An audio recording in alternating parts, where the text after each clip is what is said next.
Guys welcome back to my YouTube channel. അപ്പം എനിക്ക് പുതിയൊരു വീഡിയോ ആണ് കേട്ടോ. അപ്പം നമ്മൾ എങ്ങോട്ടാ പോണേന്ന് വെച്ച് കഴിഞ്ഞാല് സൂക്കിയാണ് കേട്ടോ, തൃശ്ശൂർ സൂക്കിയെ. അപ്പം നമുക്ക് നേരെ വീഡിയോക്ക് പോയാലോ.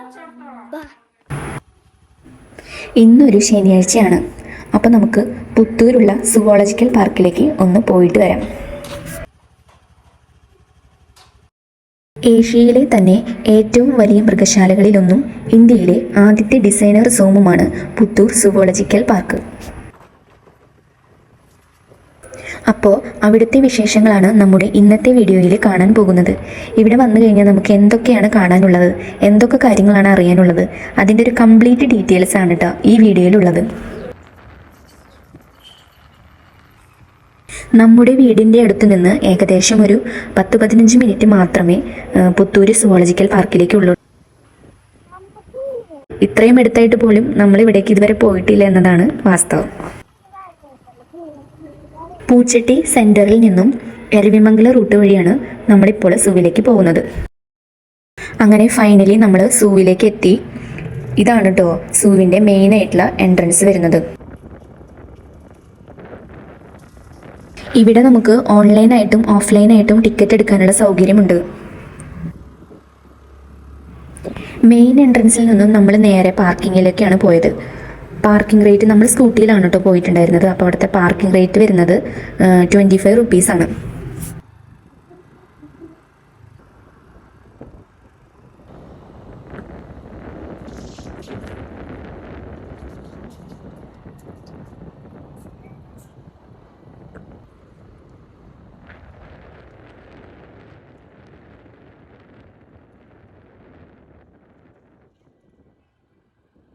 വണ്ടി പാർക്ക് ചെയ്തതിന് ശേഷം ടിക്കറ്റ് എടുക്കുന്നതിന് വേണ്ടിയിട്ട് കുറച്ച് ദൂരം നടക്കാനുണ്ട്.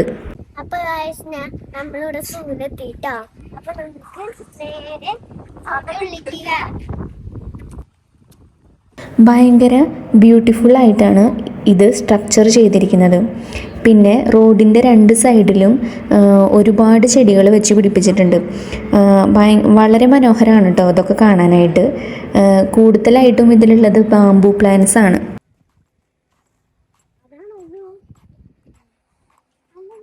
ഞാനും എൻ്റെ മോളും കൂടിയാണ് ഇന്ന് സൂ കാണാനായിട്ട് വന്നിരിക്കുന്നത്. അപ്പോൾ നമുക്ക് നേരെ ടിക്കറ്റ് എടുക്കാനായിട്ട് പോവാം. കുറച്ചധികം ദൂരം ഉണ്ട് കേട്ടോ അങ്ങോട്ട് എത്താനായിട്ട്. അപ്പോൾ നമ്മൾ പതുക്കെ നടന്ന് പോവാണ്. നമ്മൾ ടിക്കറ്റ് എടുത്തതിന് ശേഷം നടന്ന് കാണാമെന്നാണ് കരുതിയിരിക്കുന്നത്. അല്ലാത്തവർക്ക് ഇതിൻ്റെ ഉള്ളിൽ KSRTC ബസ് സർവീസ് നടത്തുന്നുണ്ട് കേട്ടോ. അപ്പോൾ അതിൻ്റെ ടിക്കറ്റ് റേറ്റ് 30 റുപ്പീസാണ്. ഇപ്പോൾ നടന്ന് കാണാനാണെങ്കിൽ നമുക്ക് ഏകദേശം ഒരു 2.5 കിലോമീറ്ററോളം നടക്കാനുണ്ട്. ശരിക്കും പറഞ്ഞു കഴിഞ്ഞാൽ നമ്മൾ നടന്നു പോകുന്നതാണ് ഏറ്റവും ബെറ്റർ. ബസ് സർവീസ് നമ്മൾ പ്രിഫർ ചെയ്യുന്നത് വയസ്സായവർക്കും പിന്നെ വയ്യാത്തവർക്കൊക്കെ വേണ്ടിയിട്ടാണ് കേട്ടോ. പിന്നെ മാത്രമല്ല നടന്നു പോകുമ്പോഴാണ് നമുക്ക് കൂടുതൽ കാഴ്ചകളൊക്കെ കാണാനായിട്ട് പറ്റുന്നത്. ബസ്സിൽ പോകുമ്പോൾ ചിലപ്പോൾ മിസ്സാവാനായിട്ട് സാധ്യതയുണ്ട്. പിന്നെ നടന്ന് വരികയാണെങ്കിൽ നമുക്ക് ഇഷ്ടമുള്ള സ്ഥലത്ത് കുറച്ച് സമയമൊക്കെ സ്പെൻഡ് ചെയ്ത് നമ്മുടെ ഇഷ്ടത്തിനനുസരിച്ചൊക്കെ പോവാം. അങ്ങനെ ഞങ്ങൾ അവസാനം ടിക്കറ്റ് കൗണ്ടറിലെത്തി. ടിക്കറ്റ് എടുക്കാനായിട്ട് ക്യൂ നിൽക്കുകയാണ്. മുതിർന്ന ആൾക്കാർക്ക് 70 റുപ്പീസും 5 വയസ്സിന് മുകളിലുള്ള കുട്ടികൾക്ക് 20 റുപ്പീസുമാണ് ടിക്കറ്റ് റേറ്റ്. പിന്നെ വേറെയുള്ള ടിക്കറ്റ് റേറ്റുകളൊക്കെ ഉണ്ട്, ബസ്സിനുള്ളത്, പിന്നെ വീഡിയോ ക്യാമറയ്ക്ക്, അങ്ങനെ പല റേറ്റുകൾ ഇവിടെ കൊടുത്തിട്ടുണ്ട്. ടിക്കറ്റ് എടുത്തു ഇനി നമുക്ക് നേരെ സൂവിലേക്ക് നടക്കാൻ. എത്ര ദൂരം നടക്കാൻ? ടിക്കറ്റ് എടുത്തതിന് ശേഷം നമ്മൾ നേരെ ഉള്ളിലേക്ക് കയറി.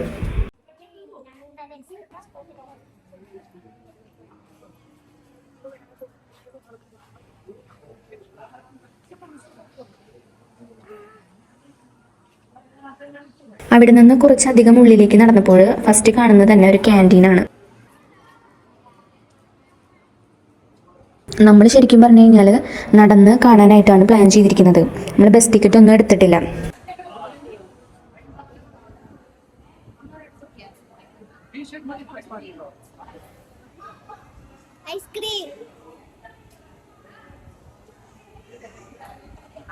ക്യാൻറ്റീനിൽ കയറി ഐസ്ക്രീം എല്ലാം കഴിച്ച് കുറച്ച് നേരം റെസ്റ്റൊക്കെ എടുത്തിട്ടാണ് പിന്നെ നമ്മൾ അവിടെ നിന്ന് പോയത്.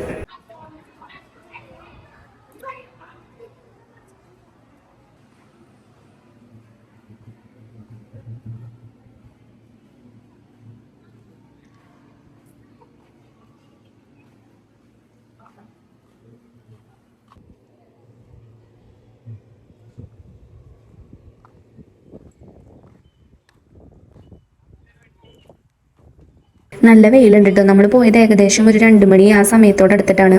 അപ്പോൾ നല്ലോണം വെയിലുണ്ടായിരുന്നു. ചിലരൊക്കെ കുട കൊണ്ടുവന്നിട്ടുണ്ടായിരുന്നു. അപ്പോൾ അവരൊക്കെ രക്ഷപ്പെട്ടു. അല്ലാത്തവരൊക്കെ വെയിലും കൊണ്ട് നടക്കേണ്ടി വരും.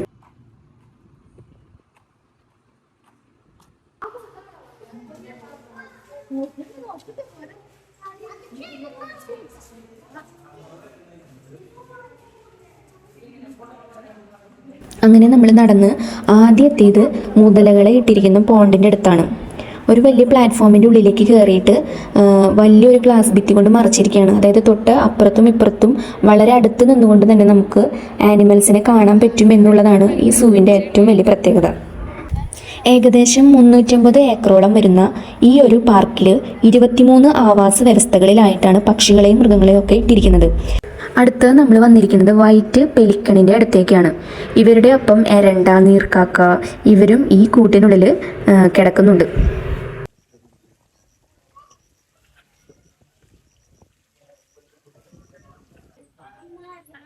ഇവരുടെ തൊട്ടടുത്തുള്ള കൂടുകളിലായിട്ട് മലയണ്ണാനുകളും മയിലുകളും തത്തകളും ഒക്കെ നമുക്ക് കാണാനായിട്ട് സാധിക്കും. സാധാരണ ഒരു ട്രഡീഷണൽ സൂം എന്ന കൺസെപ്റ്റിനേക്കാളും ഇവിടെ ഒരു ഓപ്പൺ സൂ എന്ന കൺസെപ്റ്റിലാണ് പക്ഷികളെയും മൃഗങ്ങളെയും ഒക്കെ ഇട്ടിരിക്കുന്നത്. അതുകൊണ്ട് തന്നെ ഇവർക്കൊരു കാട്ടിൽ ജീവിക്കുന്ന പോലെ തന്നെ ഇവിടെ ജീവിക്കാനും പറ്റും.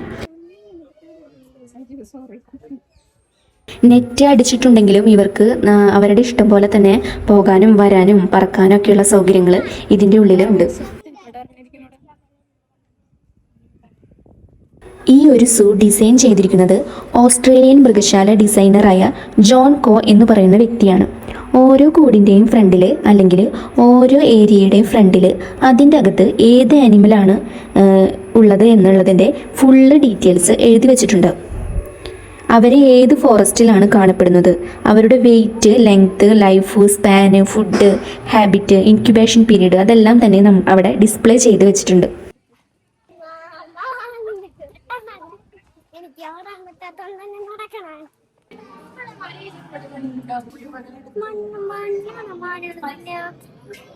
അത് പ്രധാനമായിട്ടും 3 തരത്തിലുള്ള മാനുകളുണ്ട്. സ്പോട്ടഡ് ഡിയർ, പന്നിമാന്, പിന്നെ കലമാന്. അങ്ങനെ 3 ടൈപ്പ് മാനുകളാണ് ഇവിടെ ഉള്ളത്. കുറച്ചധികം മാനുകളെ നമുക്കിവിടെ കാണാൻ പറ്റും. അവരെല്ലാവരും ഇതുപോലെ തന്നെ നാച്ചുറൽ ഹാബിറ്ററ്റിൽ കിടക്കുന്ന പോലെ തന്നെയാണ് ഇട്ടിരിക്കുന്നത്. പിന്നെ ഇവർക്ക് ഭയങ്കര ചൂടായതുകൊണ്ട് തന്നെ ഇവർക്ക് ഇടയ്ക്കിടയ്ക്ക് വെള്ളം ഇങ്ങനെ സ്പ്രിങ്കിൾ ചെയ്ത് കൊടുക്കുന്നുണ്ട്. ഇവിടെ മൃഗങ്ങൾക്ക് വേണ്ടിയിട്ട് ഒരു ഹോസ്പിറ്റൽ ഉണ്ട്. അവിടെ ഇപ്പോൾ കുറച്ചധികം ആനിമൽസിനെ കൊണ്ടുവന്നിട്ടുണ്ട്. ഇനി ഓണം കഴിഞ്ഞതിന് ശേഷമായിരിക്കും അവരെ പുതിയ സോണുകളിലേക്ക് മാറ്റുന്നത്. ആ മൃഗങ്ങളെല്ലാം ഇപ്പോൾ ക്വാറന്റൈനിലാണ്. കാരണം ഇവരെ കുറേ നാളായിട്ട് കൂട്ടിൽ അകപ്പെട്ട് കിടക്കുന്ന ജീവികളായതുകൊണ്ട് അവരുടെ സ്വഭാവത്തിലൊക്കെ ഒത്തിരി മാറ്റം ഉണ്ടാവും. അപ്പോൾ പെട്ടെന്ന് ഒരു ഓപ്പൺ സൂവിലേക്കൊക്കെ നമ്മൾ തുറന്നു വിടുമ്പോൾ അവർ അറ്റാക്കിങ് പ്രവണത കാണിക്കാനായിട്ട് സാധ്യതയുണ്ട്. അപ്പോൾ അതിന് വേണ്ടിയിട്ടാണ് കേട്ടോ അവരെ ഈ ഹോസ്പിറ്റലിൽ വെച്ചിരിക്കുന്നത്.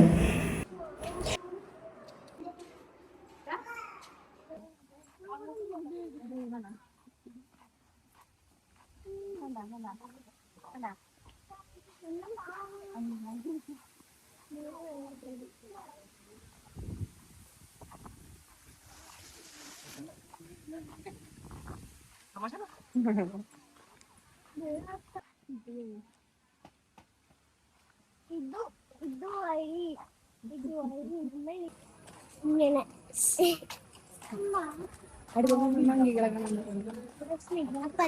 നെക്സ്റ്റ് മങ്കികളാണ് കേട്ടോ നമ്മൾ കാണാൻ പോകുന്നത്.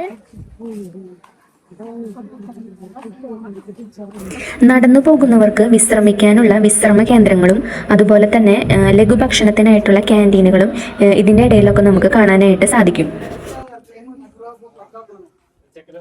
അടുത്തത് നമ്മൾ കുരങ്ങന്മാരെ പാർപ്പിച്ചിരിക്കുന്ന സോണിലേക്കാണ് പോകുന്നത്. കുറച്ചും കൂടി മൃഗങ്ങളൊക്കെ വരികയാണെങ്കിൽ നല്ല അടിപൊളിയായിരിക്കും. ഒരു ദിവസം മൊത്തം നമുക്ക് സ്പെൻഡ് ചെയ്യാനുള്ള ഒരു വകുപ്പ് ഇവിടെയുണ്ട്. പിന്നെ നമ്മൾ നേരത്തെ ബസ്സിൻ്റെ കാര്യം പറഞ്ഞല്ലോ, അതിൽ ബസ്സിൻ്റെ ടിക്കറ്റ് എടുത്തിട്ട് യാത്ര ചെയ്യുന്നവരെ പ്രധാനമായിട്ട് 4 സ്റ്റോപ്പുകളാണുള്ളത്.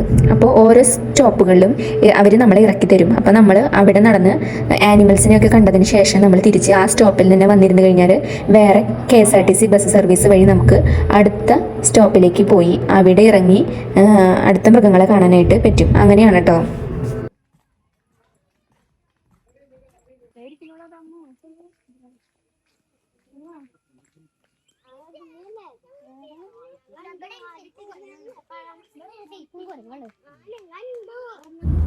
അങ്ങനെ നമ്മൾ കുറച്ച് കുരങ്ങന്മാരെ എല്ലാം കണ്ട് വീണ്ടും നടക്കുകയാണ്.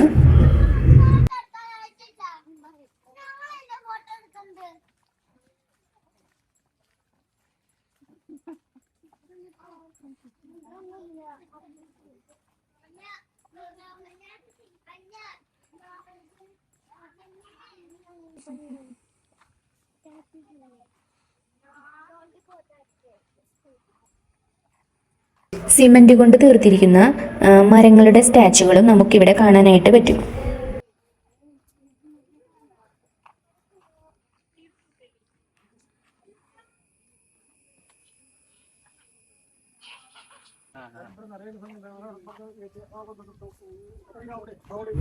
മുളകൾ കൊണ്ട് ഉണ്ടാക്കിയതും സിമന്റിന്റെ പാറക്കെട്ടുകൾ കൊണ്ട് ഉണ്ടാക്കിയതുമായിട്ടുള്ള പ്ലാറ്റ്ഫോമുകൾ നമുക്കിവിടെ കാണാനായിട്ട് സാധിക്കും. നടന്ന അവസാനം പുലിയുടെ സോണിലേക്ക് എത്തി.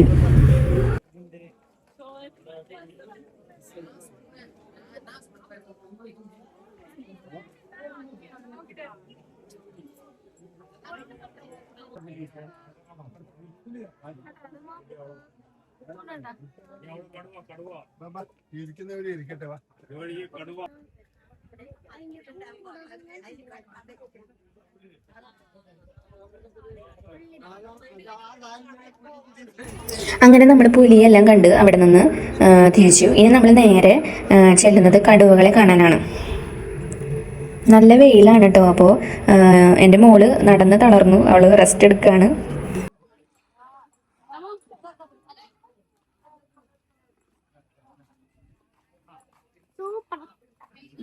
ഇത്രയും കണ്ട മണി വഴി ഉണ്ടായിട്ട് ഒന്നുമില്ല. ഇവിടെ മണി വഴി ഉണ്ടായിട്ട് ഒന്നുമില്ല.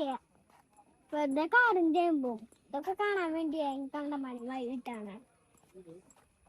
ഇത്ര ദൂരം നടന്നിട്ട് നമ്മൾ അധികം ആനിമൽസിനെ ഒന്നും കണ്ടില്ലല്ലോ അമ്മ എന്നാണ് കേട്ടാ എൻ്റെ മോള് പരാതി പറയുന്നത്. അവൾക്ക് മാത്രമല്ല, എനിക്കും ആ പരാതിയുണ്ട്.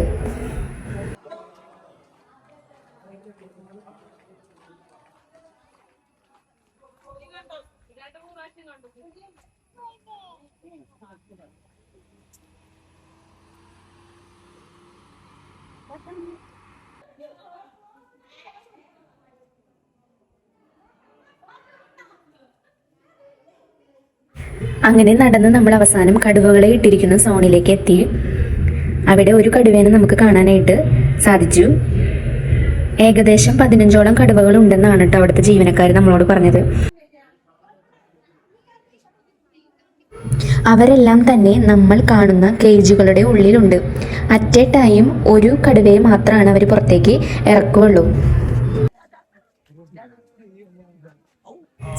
ഈ കടുവയ്ക്കും ഭയങ്കര വലിയൊരു ഏരിയ തന്നെ കൊടുത്തിട്ടുണ്ട്. ഈ കടുവകൾ ടെറിട്ടറി മാർക്ക് ചെയ്തിട്ട് ജീവിക്കുന്ന മൃഗങ്ങളായതുകൊണ്ട് തന്നെ ഇവർക്കൊരു വലിയ ഏരിയ തന്നെ വേണം.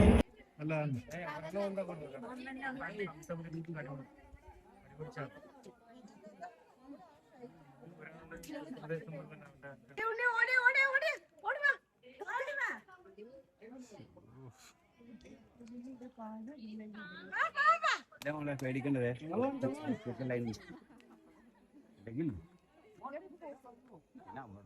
ചാട്ടം ചാടിയാലേ നമുക്ക് പ്രശ്നമില്ല. ഇവിടെ ഇതുണ്ട് ഇലക്ട്രിക്കൽ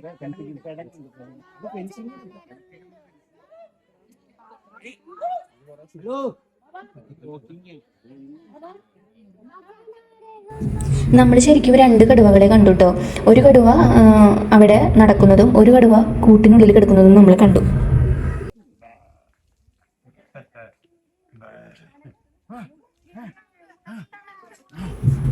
ഇവർക്ക് ദാഹിക്കുമ്പോൾ വെള്ളം കുടിക്കാനുള്ള പോണ്ടുകളും ഈ ഓപ്പൺ സൂവിൻ്റെ ഉള്ളിൽ അവർ സജ്ജാക്കിയിട്ടുണ്ട്.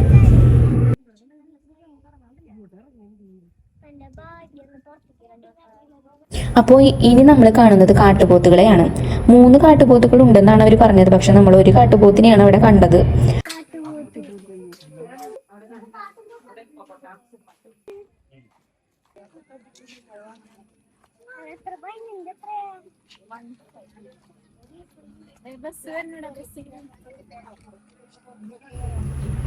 അങ്ങനെ നമ്മൾ അവിടെ നിന്ന് വീണ്ടും നടന്നു. അടുത്തതായിട്ട് നമ്മൾ പോകുന്ന സോണിൽ എമു, റിയ, ഓസ്ട്രിച്ച്, പിന്നെ ഹിപ്പോപ്പൊട്ടാമസ്, ഇത് 4 ആണ് കേട്ടോ ഉള്ളത്. ബസ് സ്റ്റോപ്പിലിരിക്കുന്ന ജനങ്ങളെ തിരിച്ചു കൊണ്ടുപോകാനായിട്ട് വന്നതാണ് കേട്ടോ ഈ KSRTC ബസ്.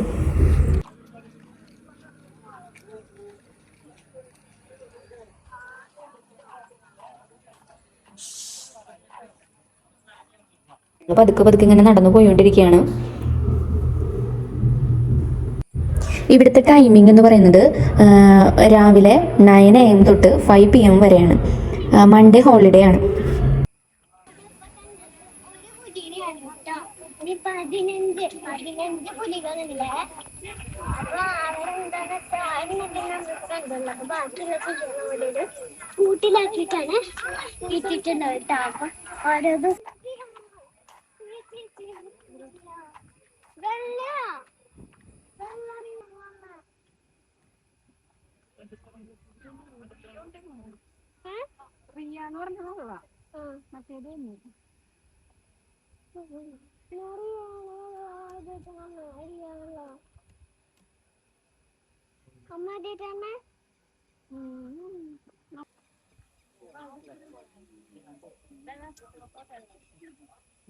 ഇവിടുത്തെ ജീവനക്കാരെല്ലാം ഭയങ്കര ഫ്രണ്ട്ലി ആയിരുന്നു കേട്ടോ. അത് എടുത്തു പറയേണ്ട ഒരു കാര്യം തന്നെയാണ്. എത്ര ദൂരം നടക്കണം? 15 കിലോമീറ്റർ ഒക്കെ ഉണ്ടാവും. 2 കിലോമീറ്റർ. അങ്ങനെ നമ്മൾ കുറച്ചു നേരം ഇവിടെ ഈ കാഴ്ചയെല്ലാം കണ്ട് അങ്ങനെ നിന്നു. അതിനുശേഷം നമ്മൾ പോകുന്നത് ഹിപ്പോയുടെ അടുത്തേക്കാണ്.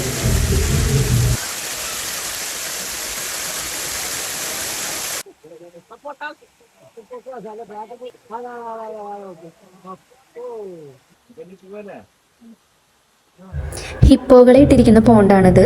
2 ഹിപ്പോനെ നമുക്ക് കാണാനായിട്ട് പറ്റി.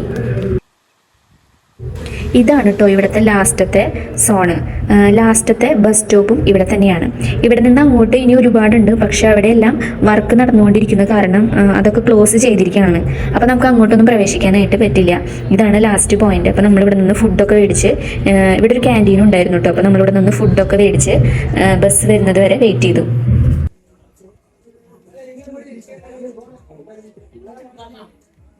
അപ്പോൾ നിങ്ങൾ വിചാരിക്കും നമ്മൾ ബസ്സിന് ടിക്കറ്റ് എടുത്തിട്ടുണ്ടായിരുന്നില്ലല്ലോ എന്ന്. ഇത് ലാസ്റ്റ് ബസ് സ്റ്റോപ്പ് ആയതുകൊണ്ട് തന്നെ ഈ ബസ് സ്റ്റോപ്പിൽ ഇരിക്കുന്ന എല്ലാ ആൾക്കാരെയും KSRTC തികച്ചും സൗജന്യമായിട്ടാണ് നമ്മളെ തിരിച്ചു കൊണ്ടുപോകുന്നത് കേട്ടോ. അത് ഞങ്ങൾക്കും അറിയുന്നുണ്ടായിരുന്നില്ല. അപ്പോൾ അവിടുത്തെ ഒരു ജീവനക്കാരനാണ് ഞങ്ങളോട് പറഞ്ഞത്. അല്ലെങ്കിൽ നമ്മൾ ഇത്ര ദൂരം നടന്നത് വരെ നമ്മൾ തിരിച്ച് വീണ്ടും നടക്കേണ്ടി വരില്ലേ.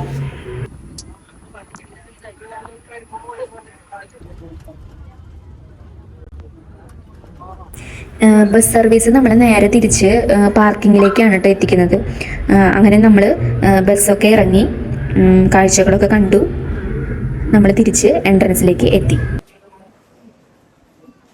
ആഫ്രിക്കൻ ഹട്ടുകളെ ഓർമ്മിപ്പിക്കുന്ന തരത്തിലുള്ള വൃത്താകൃതിയിലാണ് ഇവിടുത്തെ ബിൽഡിങ്ങുകളൊക്കെ നിർമ്മിച്ചിരിക്കുന്നത്.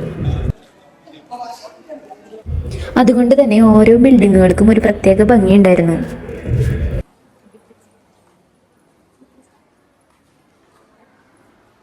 ചുറ്റും മരങ്ങൾ തിങ്ങി നിൽക്കുന്നത് കൊണ്ട് തന്നെ ഇവിടെ നല്ല തണവും കാറ്റും ഒക്കെ നമുക്ക് ലഭിക്കും.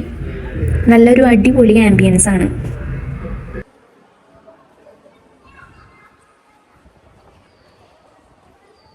അപ്പോൾ ഇന്നത്തെ വീഡിയോ ഇവിടെ അവസാനിക്കുകയാണ്. എല്ലാവർക്കും ഈ വീഡിയോയും സുവോളജിക്കൽ പാർക്കിൻ്റെ കാഴ്ചകളും ഇഷ്ടപ്പെട്ടു എന്ന് വിചാരിക്കുന്നു.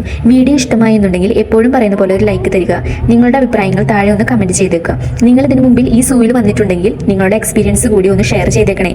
അപ്പോൾ tata bye bye, see U.